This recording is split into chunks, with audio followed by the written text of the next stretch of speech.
Alright guys, the Springfield Armory Defend Your Legacy Parkerized 1911. This is basically just a flat out classic styling 1911. I did change the grips, these are some LOK grips. I also did end up changing out the bushing for a thick flange Wilson Combat bushing just because I felt like it. Nothing to do with, the stock bushing being inferior or anything like that.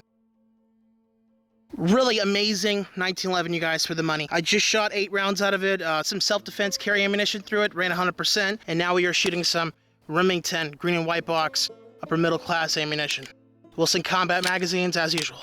Spur hammer, cock it back, and we're ready to fire. Got one in the chamber already.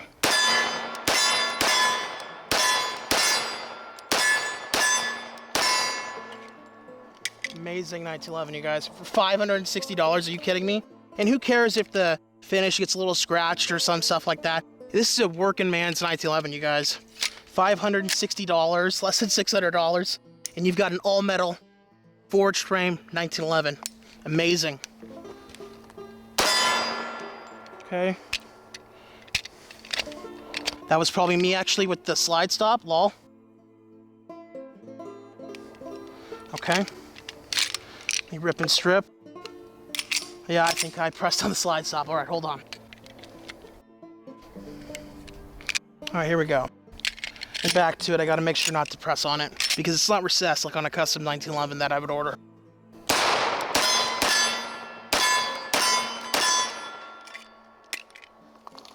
Gonna try offhand now.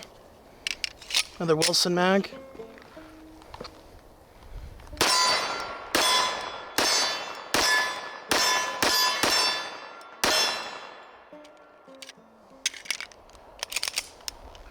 All right, let's talk about some of the specifics on this 1911. The parkerized version of the Mil-Spec does have a plastic or polymer trigger, just so you know. It does have an arched mainspring housing. It does have a traditional beaver tail safety, no memory bump on the bottom of it or anything like that. I'm not getting any hammer bite at all with this, you guys. So they did a good job with slightly extending or enlarging that beaver tail back there to make sure you don't get any hammer bite from the spur hammer back there. This is a Series 70 1911, so there is no Series 80 firing pin block safety back there. That's really good. Trigger is amazing, you guys. Even though it's polymer, it don't matter. Brakes amazingly. Has an amazing overall feel to it. Hey guys, a quick shout out to Remington Ammunition. The Big Green came through for us. They are going to be our dedicated ammo sponsor for about the next 10 months going till September of 2022. So we want to say thank you very much for sending us some ammo every month. That way we can produce these shooting videos. Thank you, Remington. And if you guys are out there looking for ammo, please support Remington since they are supporting us. Roundabout, you're supporting us as a gun channel, and we really appreciate that. And this is Remington 45 ACP. What do we got here? 230 grain. It doesn't really say how many feet per second, but most of these are around 800 to 850, somewhere in that area, 860. That's my experience anyway. So it's good range ammo.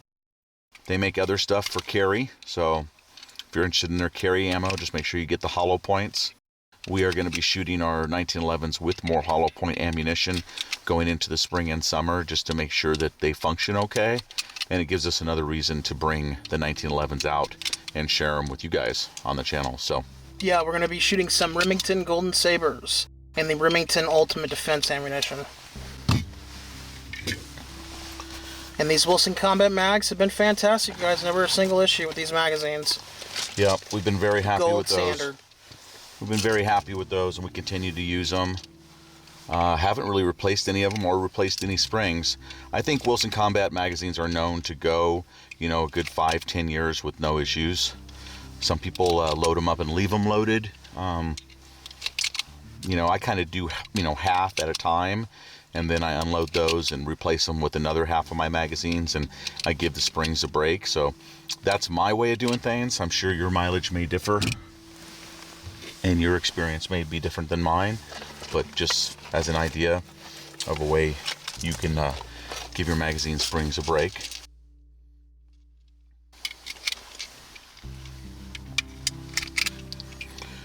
So we're getting ready to shoot what next? What 1911s are being shot today? We're going to be shooting the Springfield Armory Mil-Spec Defender Legacy, which is a $560 1911. Bought that locally, brand new at Key Sporting Goods. I don't know, like 6 months ago or so. Yep, and that's basically the best priced 1911 out there for beginners or people on a budget. Yeah, it has a forged frame, forged barrel, forged slide. You know, has traditional styling, so it's classic style. It's just an amazing 1911 for the money. And the dang things run. And made in the USA. Yeah. Unlike, you know, some other stuff out there that Exactly. I wouldn't recommend just because it's not made in the US. Yeah, and just because, you know, made in the United States, Springfield Armory or Kimber or whatever, if you can get a good one and it's made in the US, I prefer that over stuff that's made overseas. I know some of you guys are really happy with your Rock Islands and your T-Saws or whatever those other ones are called. Yeah. But we prefer the Springfields. I do have a Kimber that was in under $700. It seems to run real well for me. But Springfield Armory are our number one value-based or best bang for the buck 1911. Yep. All right, we'll see you at the range.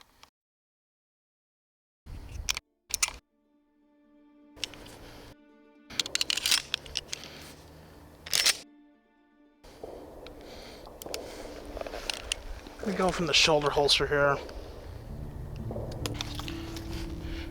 Tell me when. When?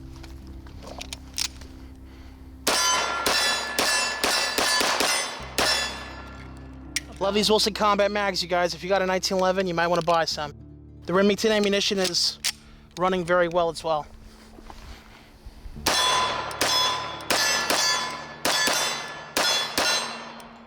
Go. That's 5 mags down, or actually 6, because I did shoot a mag of self-defense ammunition through it at first. 0 malfunctions, 100% reliable, amazing. For less than $600, are you kidding me? And we're not at our normal range spot, guys, so we're about 12 and a half, 13 yards away. So we're a little bit closer today than usual, but that's what we have to do. We've got no other place to go, so we want to bring you some shooting coverage. The Springfield Armory Mil-Spec right here in Parkerized. Young Beretta shot the first 50 rounds through it with no oil or lubricant on it at all, and it did perform fine, so that was cool.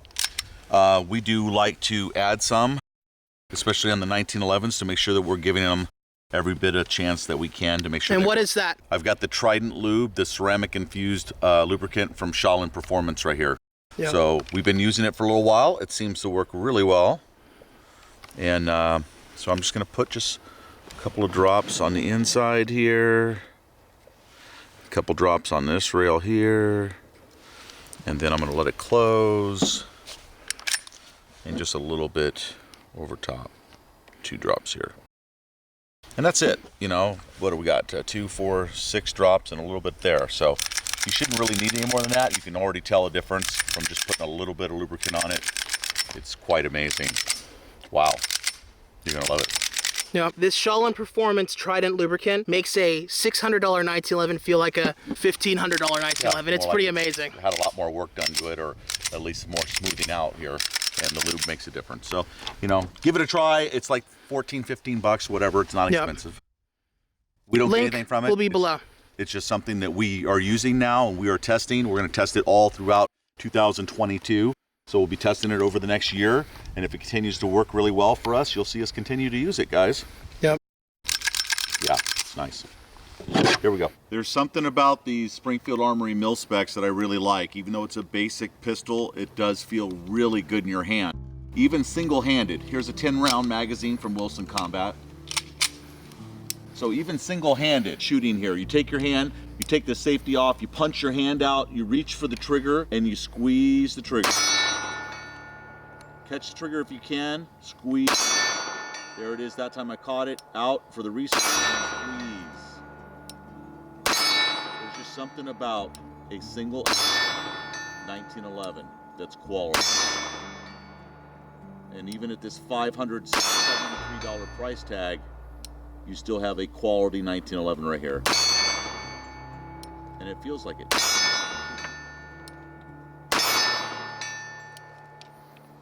So that's what I like about them. Just because you're not in the $1,200, $1,500, $2,000, $3,000 price range, doesn't mean you can't get a quality built 1911 that you can enjoy.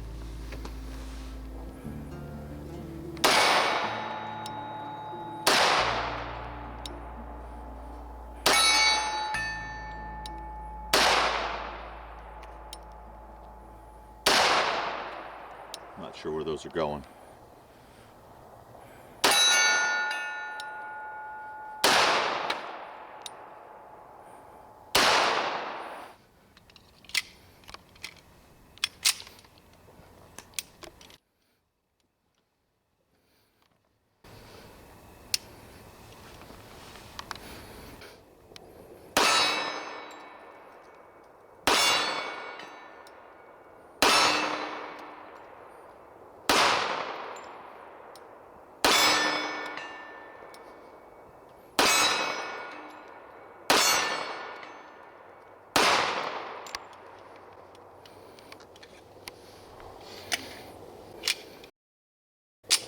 Strong side. Okay, my last magazine with the Mil-Spec here. Single-handed fire, strong side. 15 yards away.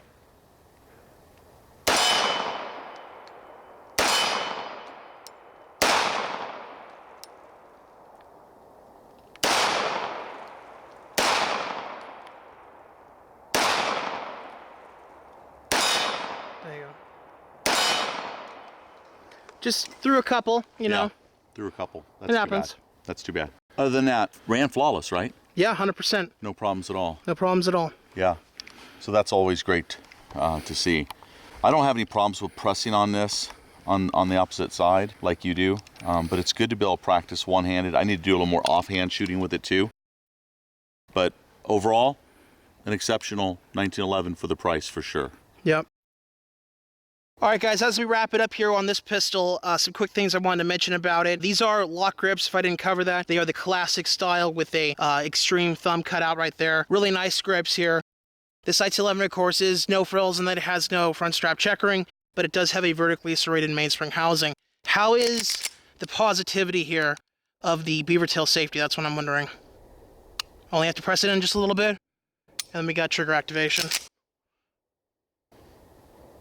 So, a really nice short throw on that beaver tail safety right there. Nice. Really well fit overall for a $600 gun. Less than $600. How can you complain about that at all? Nice sights overall. 3-dot combat style pin front. The front is not Novak cut. So it's a traditional 1911, but with sights that you can see. And that's the Springfield Armory Defend Your Legacy Mil-Spec 1911 and Parkerized. Thanks for watching the video, guys. Remember to like, share, and subscribe to our channel here on YouTube, Beretta 9mm USA, and join us on Patreon if you will. Most of the new videos load over on Patreon first. We'll see you guys on the next video.